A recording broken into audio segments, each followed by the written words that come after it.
அனைவருக்கும் காலை வணக்கம். முகநக நட்பது நட்பன்று, நெஞ்சத்து அகநக நட்பது நட்பு.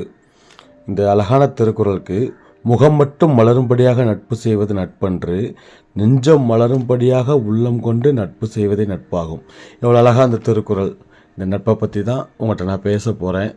ஏன்னா நண்பர்களால் உருவானது தான் அந்த லவ்லி ஃப்ரெண்ட்ஸ் அறக்கட்டளை. அந்த நட்பை பற்றி பேசுகிறதுல உங்கள்கிட்ட நான் பெருமைப்படுதேன். எல்லா மாணவர்களும் நட்போடு இருக்கணுங்கிறது தான் என்னோடய ஆசை.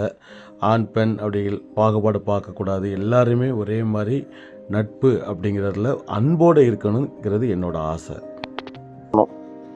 ஓகேவா? இப்போ கேர்ள்ஸ் அண்ட் பாய்ஸ் எல்லாருமே வந்து மனதளவில் எல்லாருமே சமம் தான். ஓகேவா? யாருக்கு எந்த பாகுபாடு இருக்குதா?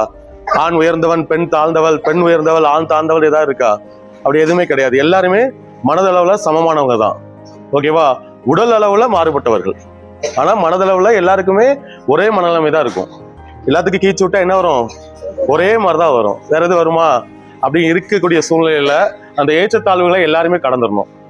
ஓகேவா? ஏதாவது கில்ட்டியா ஃபீல் பண்றீங்களா கேர்ள்ஸ்? யாரும் ஏதாவது கில்ட்டியா ஃபீல் பண்றீங்களா? ஒரு பசங்க இருக்கும்போது இந்த இடத்துல உட்காந்து படிக்க முடியாது, இந்த இடத்துல என்னால இது பண்ண முடியல, அப்படி ஏதாவது இருக்குதா?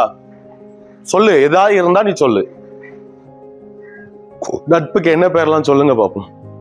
நட்புக்கு என்ன மாதிரிலாம் சொல்லுங்க. என்னடா நட்புல என்னெல்லாம் இருக்கும், என்னெல்லாம் இருக்கணும், என்னெல்லாம் இருக்கும்? நட்புல அன்பு இருக்கணும். அன்பு நட்பு ஒண்ணுதான். ஓகேவா? அப்புறம் இன்னொன்னு என்ன இருக்கணும்? ஒற்றுமை இருக்கணும், பாசம் இருக்கணும். வேற டக்கு டக்குன்னு சொல்லு.